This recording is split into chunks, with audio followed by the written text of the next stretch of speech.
विज्ञान में लोकतांत्रिक राजनीति में अध्याय 3 जो है जाति, धर्म और लैंगिक मसले, चूंकि परीक्षा की दृष्टि से यह 2 अंक का प्रश्न है। कितने अंक का है? बोर्ड परीक्षा में यह 2 अंक का प्रश्न है, लेकिन हमें पूरे अध्याय को मतलब अध्याय के जितने बिंदु हैं उसको अच्छे से पढ़ना है। मैंने आपको पहले भी बताया कि 2 अंक में हो सकता है 2 अंक का एक प्रश्न पूछे या 1 अंक वाले 2 ऑब्जेक्टिव या वस्तु से पूछ सकते हैं। तो आइए हम इस अध्याय को समझने की कोशिश करें कि कैसे इस अध्याय में क्या क्या है। तो आपने देखा होगा जाति, सभी लोग जानते हैं समाज में जाति, अलग अलग समाज में अलग अलग जाति है। किसी की धोबी है, ठीक है, किसी की दूसरी है ना, कोई रघुवंशी समाज है, तो अलग अलग समाज के है ना, तो जाति वर्ग में बटा होगा। दूसरा धर्म को जानते हो आप लोग, भारत में धर्म, ठीक है, सभी कम से कम धर्मों के नाम याद होना चाहिए। हमारे यहाँ पर हिंदू है, मुस्लिम है, सिख है, ईसाई है, बौद्ध है, जैन है, पारसी है, तो धर्मों के नाम भी याद हो गए सबको, सबको याद होगा ना। कोई धर्मों के परीक्षा में जनरल किसी ने पूछा कि भाई बताओ आप कितने धर्म है भारत देश में, तो कम से कम 4-5 धर्मों का याद हमें बताओ। चलिए, और लैंगिक मसले, लैंगिक का मतलब होता है 2, कौन? महिला और समझा। मानव को 2 भागों में बांटा, एक महिला होती है, उसकी आकृति अलग होती है, पुरुष की आकृति अलग होती है, ठीक है। तो यहाँ पर आपको महिला और पुरुष के लैंगिक मसलों के बारे में भी इस अध्याय में पढ़ना है। मतलब कुल मिला के इस अध्याय में जाति, धर्म और लैंगिकता के बारे में, लैंगिक मसलों के बारे में पढ़ना है। आइए हम इस अध्याय को समझने की कोशिश करते हैं। चलिए, ये सामाजिक विविधता लोकतंत्र के लिए खतरा नहीं, सामाजिक विविधता लोकतंत्र के कोई खतरा नहीं होती, ठीक है। कोई भाई अलग अलग है, सबकी अपनी अपनी विचारधारा। चलिए, राजनीति में सामाजिक असमानताओं की अभिव्यक्ति कोई असंभव बात नहीं है, कई तो अभिव्यक्ति लोकतंत्र के लिए लाभकर भी होती है। आइए यहाँ पर देखते हैं किस प्रकार से वही है। तो यह है लैंगिक मसले और राजनीति। देखिए ये चित्र दिया हुआ है, अलग अलग महिला, एकदम खूंखार महिलाओं का दिया हुआ है कि किस प्रकार से। तो सबसे पहला प्रश्न है श्रम के लैंगिक विभाजन, श्रम के लैंगिक विभाजन। अब श्रम के लैंगिक विभाजन क्या है? आपने घर का उदाहरण देखिए, हमारे जैसे पापा खेती काम करते हैं तो मम्मी रोटी बनाती है, अलग अलग काम है ना सबके, सबका काम अलग है, ठीक है। तो अलग अलग भागों में महिलाओं का अलग काम है, पुरुष का अलग काम है, ठीक यही विभाजन है। जैसे आपने देखा होगा खाना बनाना, सफाई करना, कपड़े धोना, ये सब काम बच्चों की देखरेख करना, ये किसका काम है? महिलाओं का। और पुरुष क्या काम करता है? कमाई करता है, मेहनत करता है, मजदूरी करता है, ये उसके काम है। चलिए, तो श्रम के लैंगिक विभाजन अलग अलग रूपों में देखने को मिलती है। अब हम देखते हैं कि राजनीति विज्ञान की इस किताब में घरेलू कामकाज की चर्चा क्यों कर रहे हैं? आपने देखा होगा हम घरेलू कामकाज में अलग अलग काम है, मम्मी झाड़ू लगा रहे तो पापा दूसरा किराना ला रहे, तो अलग अलग काम है ना। मम्मी तो किराना लाने नहीं जाती, बाहर नहीं जाती, मम्मी घर का काम करती है, पापा बाहर के काम करते हैं, तो अलग अलग विभाजन है यहाँ पर भी। अब बात ये आती है, ये देखिए सीरियल अलग अलग चीजें बताई है। आदर्श स्त्री की ये बताया है, समाज के लिए आदर्श स्त्री कैसी होती है उसमें दिया हुआ है। अब समाज में जो विभाजन होता है, समाज का विभाजन जाति के आधार पर होता है। किसके आधार पर होता है? जाति के आधार पर होता है, ये याद होना चाहिए। अलग अलग क्षेत्रों में अलग अलग है। अब आता है नारीवादी आंदोलन किसे कहते हैं? नोट कीजिएगा प्रश्न, नारीवादी आंदोलन किसे कहते हैं? देखो, मान शिक्षा वाले महिला आंदोलनों ने औरतों के व्यक्तिगत और पारिवारिक जीवन में भी बराबरी की मांग उठाई। इस आंदोलन को नारीवादी कहा। महिलाओं द्वारा समाज में समानता लाने के लिए जो आंदोलन चलाया गया उसे नारीवादी आंदोलन। भाई पुरुष पहले क्या होता था? हमारे यहाँ पुरुष प्रधान देश है, तो पुरुष क्या होता था? अपने आप को श्रेष्ठ मानता था, नारी अपने से। लेकिन आज दोनों बराबर है, ठीक है, दोनों समानता के आधार पर काम कर रही है। तो नारीवादी आंदोलन क्या किसे कहते हैं? किसने चलाया था नारीवादी आंदोलन? नारीवादी आंदोलन कौन ने चलाया था? महिलाओं ने चलाया। किसने चलाया था? समानता के लिए चलाया। याद हो गया किसके लिए चलाया था? समानता के लिए चलाया था। क्लियर है? चलिए आगे आप देखते हैं। ये देखिए अलग अलग काम का अलग अलग बंटवारा दिया हुआ है।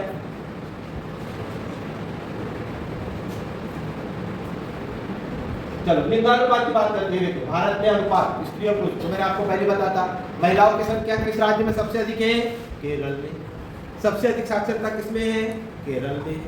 ठीक है, तो अनुपात क्या है? 1000 पुरुषों पर महिलाओं की संख्या को लिंगानुपात, भाई 1000 पुरुष है तो महिलाओं की संख्या भी कितनी होनी चाहिए, 1000 ही होना चाहिए। तो लिंगानुपात याद होगा किसे कहते हैं, 1000 पुरुषों पर महिलाओं की संख्या को लिंगानुपात कहते हैं, महिलाओं की संख्या के अंतर को लिंगानुपात कहते हैं। चलो अब आता है पितृ प्रधान क्या है। ये देखो पितृ प्रधान का इसका शाब्दिक अर्थ है पिता का शासन।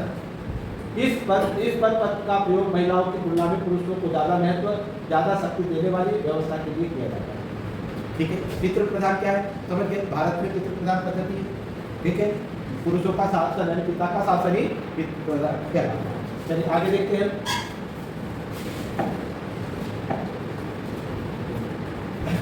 उसके बाद अलग अलग ग्रुपों में महिलाओं का उत्पीड़न, महिलाओं में मारपीट होना, महिलाओं की हिंसा, घरेलू हिंसा, ये देखिए ये शब्द हो जाता है घरेलू हिंसा। आपने घरेलू हिंसा में आज तक के अपने देश में देखा होगा। घरेलू हिंसा किसे कहते हैं, महिलाओं के साथ अत्याचार। आपने देखा होगा, आपने पेपरों में पढ़ते हैं, टीवी में देखते हैं, शादीशुदा महिला होती है उसको बोलते हैं दहेज क्यों नहीं लाया, तूने ये काम नहीं किया, तो महिला है तो ऐसा काम नहीं कर सकती। अलग अलग हिंसा की भावना से उसके साथ भेदभाव होता है ना, तो उसे क्या कहते हैं, घरेलू हिंसा। चलिए अब ये महिलाओं का उत्पीड़न और शोषण, क्योंकि वो भी बराबरी के हकदार है, लेकिन उसके साथ क्या होता है, अत्याचार होता है, अन्याय होता है, वो हमारा उत्पीड़न कहलाता है। ये महिलाओं का राजनीतिक प्रदर्शन। लेकिन आज जो पढ़ी लिखी महिला है, आपने देखा होगा हमारे देश की राष्ट्रपति खुद पहली नागरिक जो है वो महिला है, तो द्रौपदी मुर्मू है ना, तो महिला ही है ना, पुरुषों की बराबरी से और आगे एक कदम। तो आजकल महिलाएं पुरुषों से भी आगे कार्य कर रही है, ये बताने का सब ये दिया हुआ है। इसमें देखिए अलग अलग राजनीतिक क्षेत्रों में ये प्रश्न आ सकता है। 2023 में नारी शक्ति बंधन अभियान चलाया गया, खालिस्तान जा सकता, नोट कीजिएगा, नारी शक्ति बंधन अभियान कब चलाया गया, 2023 में चलाया गया, और यह लोकसभा और विधानसभा महिलाओं के लिए 33% आरक्षण था। खालिस्तान में आ सकता है नारी शक्ति अभियान अधिनियम कब लागू हुआ था, और यह किसके लिए लगा है, किस देश में कितना प्रतिशत दिया गया था, 33%। याद रखना 33% आरक्षण दिया गया। चलिए आगे देखते हैं ये वाला प्रश्न, लोकसभा में महिला सांसदों की संख्या पहली बार 2019 में 14.36%। खालिस्तान में पूछा जा सकता है, लोकसभा में कितनी थी, 14.36%। चलिए आगे देखते हैं।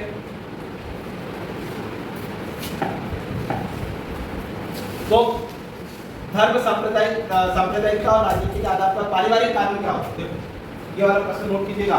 पारिवारिक कानून किसे कहते हैं, विवाह, तलाक, गोद लेना और उत्तराधिकार जैसे परिवार से जुड़े मसले से संबंधित कानून पारिवारिक कानून कहलाते हैं। देश में सभी धर्मों के लिए अलग अलग पारिवारिक कानून। ठीक है, ये पारिवारिक कानून किसके लिए होते हैं, जैसे विवाह के संबंध में आपने देखा होगा, शादी होती है तो गवर्नमेंट सर्टिफिकेट देता है, विवाह सर्टिफिकेट। ठीक है, उसके बाद तलाक, यदि मान लीजिए किसी पति पत्नी में लड़ाई हो रही और नहीं बन रही तो तलाक दिया जाता है, तो पारिवारिक कानून समझ आ गया। उसके अंतर्गत गोद लेना, जैसे किसी बच्चे को गोद दिया जाता है तो कानून के तहत दिया जाता है, तो वो हमारे पारिवारिक कानून। अब प्रश्न ये आता है कि पारिवारिक कानून कौन कौन से होते हैं, अपने को याद रखना, विवाह, तलाक और गोद लेना, याद हो गया पारिवारिक कानून। और किसे कहते हैं, जिसमें विवाह, तलाक, गोद लेना जैसी कानून लिखा हो उसे पारिवारिक कानून। क्लियर है, चलिए आगे देखते हैं। सांप्रदायिकता अलग अलग तरीके की होती है। हाँ ये देखिए, पारिवारिक कानून महिलाओं के लिए किस प्रकार से लाभकारी होते हैं। अच्छा, प्रश्न ऐसा आ गया कि पारिवारिक कानून किस प्रकार महिलाओं के लिए लाभकारी है, तो लिख सकते हैं पारिवारिक कानून महिलाओं की सुरक्षा प्रदान करता है, महिलाओं के उत्पीड़न से रोकता है, महिलाओं के विकास में सहायक होता है, इसलिए वो लाभकारी है। प्रश्न समझ आ गया, यदि ऐसा प्रश्न आए तो हमें याद होना चाहिए, लिखते आना चाहिए। आगे देखते हैं बहुसंख्यकवाद। बहु यानी अनेक, संख्यक यानी संख्या, है ना। ऐसे धर्म और जाति के लोग जो अधिक मात्रा में रहते हैं उसे बहुसंख्यकवाद कहते हैं।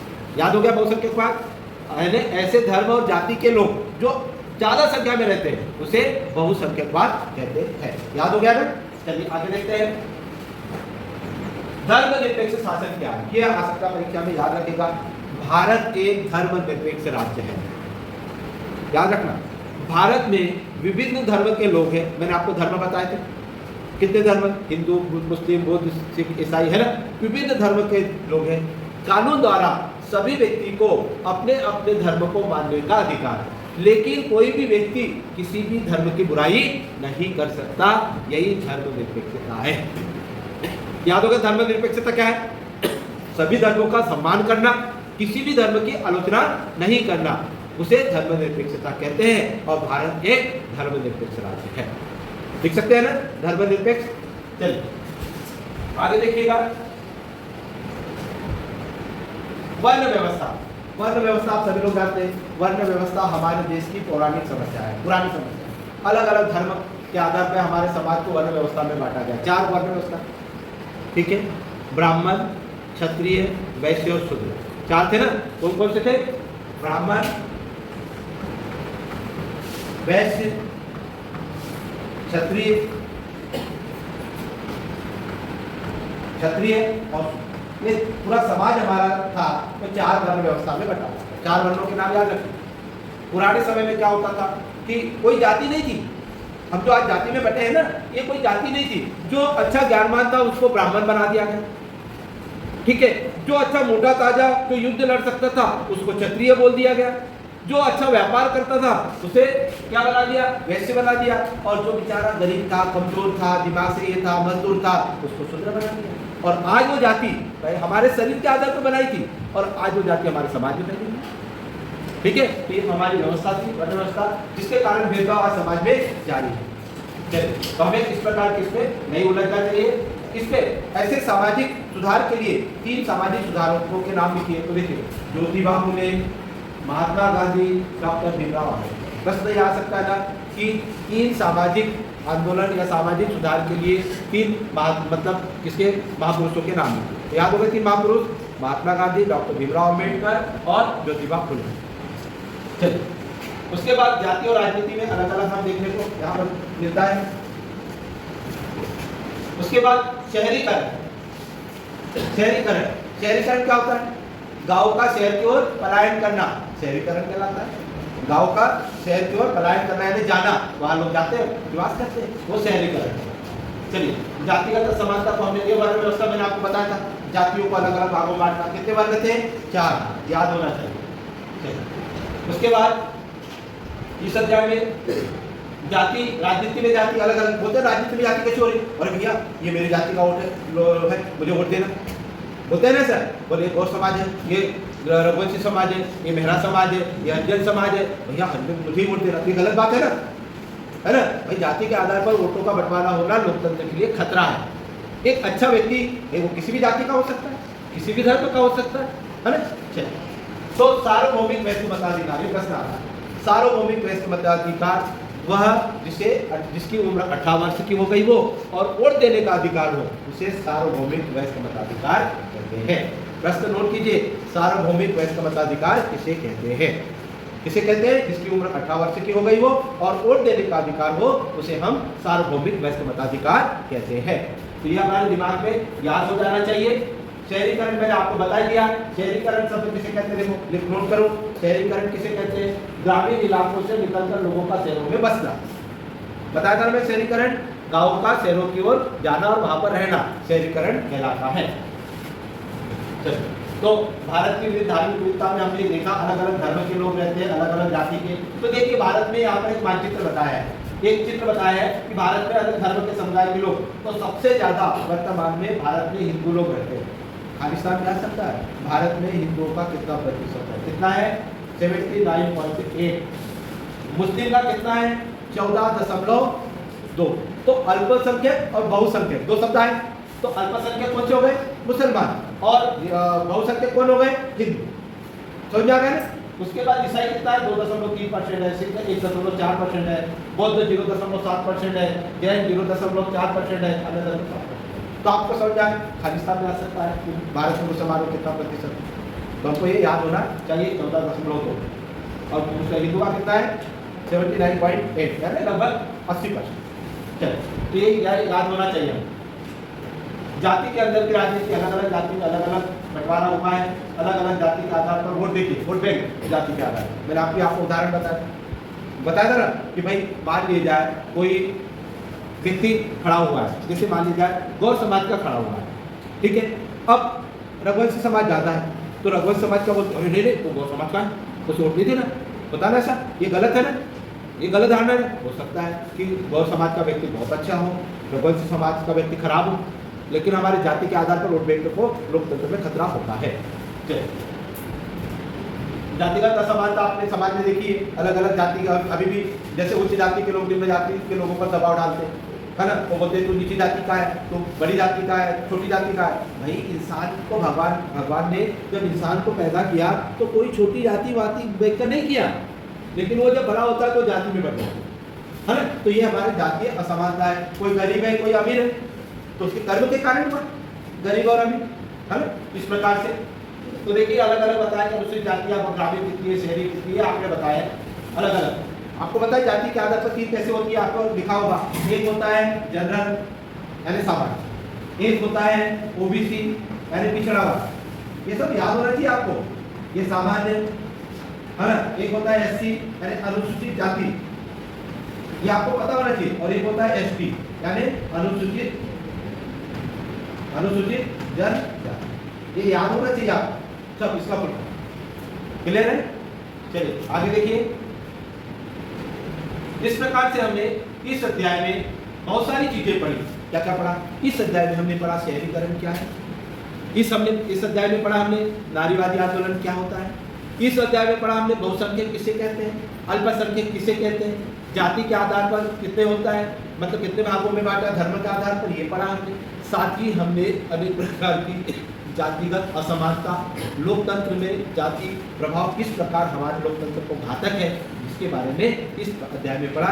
इस अध्याय को गौर करता है, इस वीडियो को देखेंगे और आपको आसानी से यह वीडियो समझ में आ जाएगा।